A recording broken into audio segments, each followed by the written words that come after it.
The family reunion जो एक poetic drama है जो टी.एस. इलियट ने लिखा है। पहली बार 1939 में परफॉर्म किया गया था। ये प्ले हैरी नाम के एक आदमी के बारे में है जो अपने परिवार के घर विशवुड में अपनी माँ के जन्मदिन पर वापस आता है।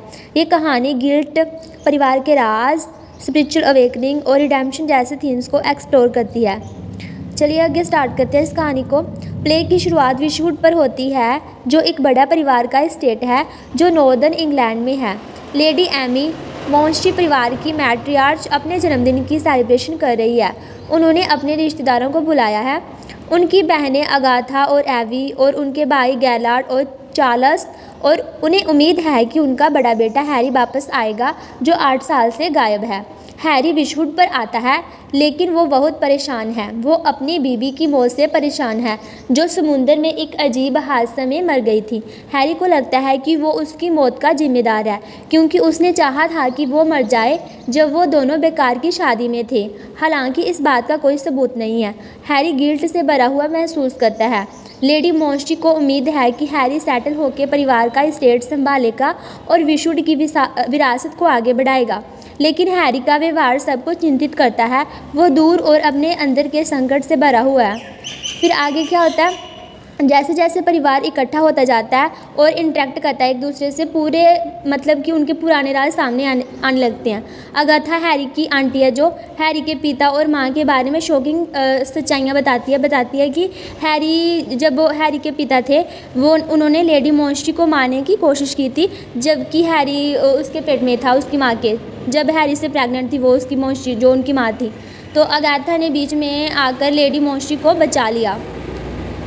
तो फिर बाद में क्या होता है, जे रेवोल्यूशन हैरी को और भी परेशान कर देता है और देखने लगता है कि उसके परिवार का इतिहास अंधेरे और हिंसा से भरा हुआ है जिसे वो भाग नहीं सकता। उसे लगता है कि विशवुड एस्टेट एक कर्स है, एक ऐसी जगह है जहां उसके परिवार के लोग दुख भरे जीवन जीते आए हैं।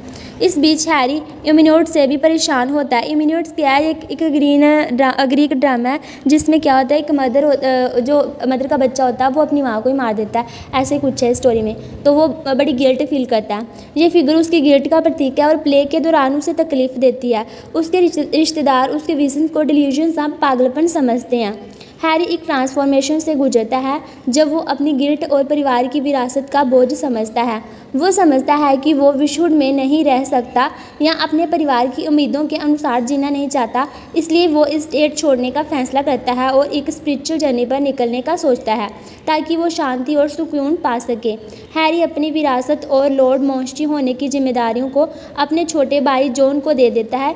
ये फैसला लेडी मॉन्टी को शॉक कर देता है जो सब कुछ हैरी पर भरोसा करती थी। वो चाहती थी कि सब स्टेट है जो हैरी संभाले।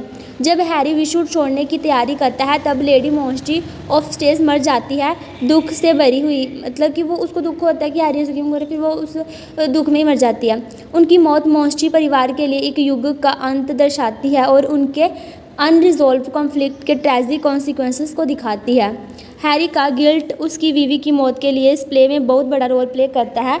उसका सफ़र रिडेम्पशन और स्पिरिचुअल अवेकनिंग का प्रतीक होता है जब वो गिल्ट से आज़ादी पाने की कोशिश करता है। ये प्ले दिखाता है कि किस तरह परिवार अक्सर अपने अतीत से बोझ उठाते हैं, राज, ट्रेजेडी और एक्सपेक्टेशन अगले पीढ़ी पर भारी पड़ते हैं। फिर विशवुड की बर्डन का प्रतीक बन जाता है हैरी के लिए। हैरी का विशवुड छोड़ना उसकी स्पिरिचुअल अवेकनिंग और मटेरियल कंसर्न का फैमिली ऑब्लिगेशन से आज़ादी पाने का प्रतीक होता है। इलियट प्ले में ग्रीक ड्रामा के एलिमेंट शामिल करता है जैसे चोरस। इसका मीना इवेंट पर कमेंट्री देते हुए, जैसे हैरी के अंकल आंटी इसको बड़े कमेंट करते हैं, रिश्तेदार करते हैं ना ऐसा। तो इस कहानी का कंक्लूजन क्या है, द फैमिली रियूनियन ये एक कॉम्प्लेक्स एक्सप्रेशन है human emotions, guilt, despair, hope, और ये दिखाता है कि किस तरह ये इमोशंस फैमिली डायनेमिक्स में इंटरेक्ट करते हैं जब ये पहले ऑडियंस द्वारा नहीं समझा गया था क्योंकि इसकी पोएटिक स्टाइल के कारण। फिर लेकिन जब अब इसको इनोवेशन वर्क माना जाता है जो ट्रेडिशनल ड्रामा को मॉडर्न साइकोलॉजिकल इंसाइट के साथ मिलाता है। हैरी का सफ़र डिस्पेयर से स्पिरिचुअल क्लैरिटी तक हमें ये सोचने पर मजबूर करता है कि हमारे खुद के स्ट्रगल क्या हैं, गिल्ट, फॉरगिवनेस और मीनिंग लाइफ में हमारा क्या मीनिंग है उसको ढूंढने में मदद करता है, और मटेरियल प्रोसेशन जहाँ एक्सपेक्टेशन हम क्या चाहते हैं ये सब हमें सोचने पर मजबूर करता है।